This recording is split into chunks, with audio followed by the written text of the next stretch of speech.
My name is Morgan Lucas, and with CloudAvail, we're going to give you a brief overview on using DataDog for logs. Let's adjust the time period to the past 3 days. Now that we've adjusted the time period, let's scroll back up and take a look at all the options that we will touch upon later. Let's search 200, and this will show us the 200 code across multiple services. The narrow timeline is segmented into 12-hour pieces. Let's look at all of those lines below. You can see the 200 response codes for both Nginx and ECS. The graphic menu on the left with the checkboxes is similar to using queries in things like New Relic. You can add or remove components that you want to see. For instance, we are removing some services to narrow it down. And we can also recheck the boxes to add them again. This way we can change our view without having to rewrite a query each time. And everything changes in real time. Let's look for error messages in our logs from the Nginx service. I click a log, and then I click service up here in the middle, and I make sure to filter by service Nginx. And I move the log out the way. There we go. Check out the menu on the left. You can see under service only Nginx is checked. And if we scroll down, you see all the status boxes are checked. We only want error, so we're going to unselect the other 4 boxes.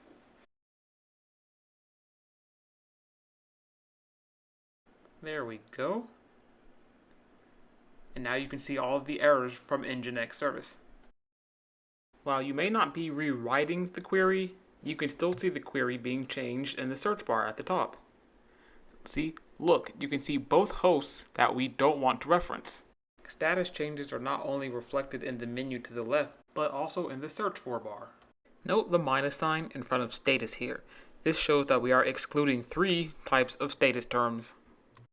There are lots of ways that you can sort and visualize your data. You can see on the left that there are multiple AWS attributes that you can sort data by. Here's what LiveTail looks like when it's actively happening. It will go a lot faster if you have a lot of traffic. Let's look a little closer at a log before we sort this data.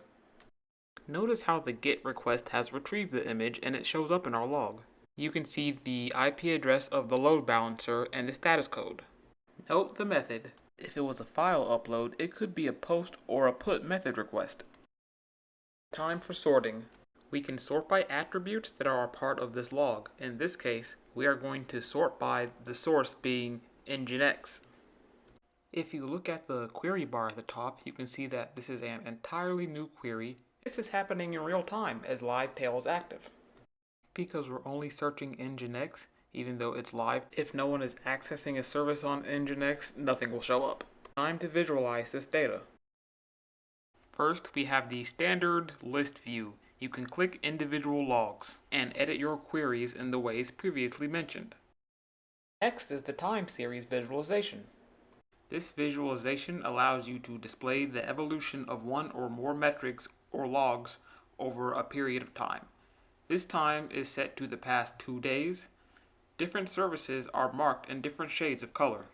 And the time period is also repeated at the top. Next, we have top list, which is simply a list of the most prevalent messages in your logs. As you can see, info is the most popular one here, followed by OK, warn, notice, and error. You can adjust which services are counted on the left. You can see where excluding ECS and the info count has changed. Now we're adding it again, and it's changed again. By grouping into URL path, you can modify it to show a list of top URLs from Nginx. If I go to those pages off screen a few times and click refresh at the very top here, not in your browser but in DataDog, you can see an update in real time.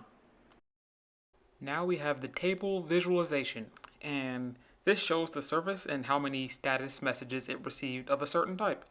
The status is sorted on the left, the service is in the middle, and the count is on the right. The bolded status and count show us how many messages there are at a glance. You can click on a service and see more context about that service and the status messages that appear. Here we have the tree map visualizer. which allows us to display proportions of one or more data sets. Let me show you another data set here. Here we go. And you can see me removing and adding aspects again to show multiple or singular data sets. You can see the status code of each service in the upper left hand of each box. And here is a pie chart showing data from different services in a relational context. Click a section with data in your pie chart and the context log pops up, displaying other logs. Finally, we're looking into the 3 group into options. When sorting by fields, that means all logs matching the query are aggregated into groups based upon the value of one or more log facets. When we use the patterns feature, we group similar logs together that might differ by only one value, like a timestamp, but they're similar in terms of all or most other values, like a status code or a URL. Finally, sorting by transactions allows us to group together all the logs with similar attributes to expose context for a variety of use cases. This was a brief look at logging with DataDog, and thank you for watching.